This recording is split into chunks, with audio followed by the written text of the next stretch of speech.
professors responsible for the analysis of the collected data believe that everyone has, at some point, experienced Bernhard's door.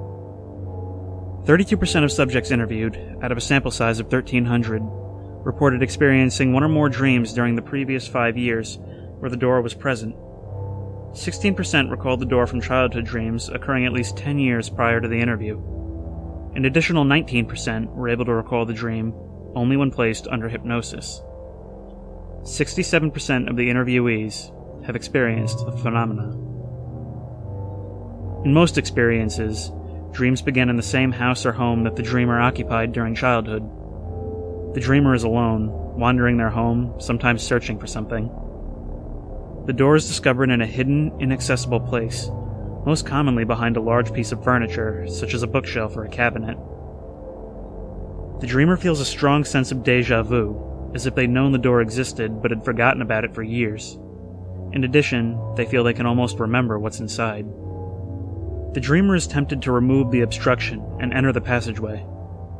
The door itself is almost always heavy and difficult to open, and sometimes a key is required, which the dreamer inexplicably has in his or her possession.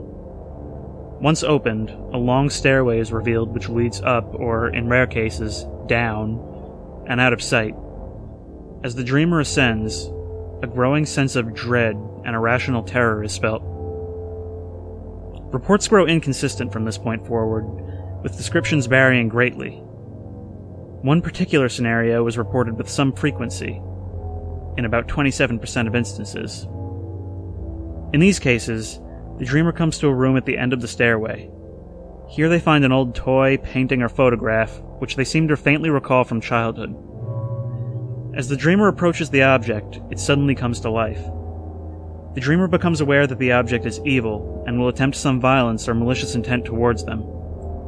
Reports vary on following events, with some dreamers being killed by the object, while others run away while the object chases them. Upon waking, 27% of subjects claim to have heard a very deep voice speak brief, indecipherable words. In 4% of instances, the dreamer's spouse or partner has also heard the voice. While the source of the sound is never seen, many subjects have described the voice as coming from inside the wall. Other common after effects are brief feelings of fear, anxiety, and a sense of having been marked.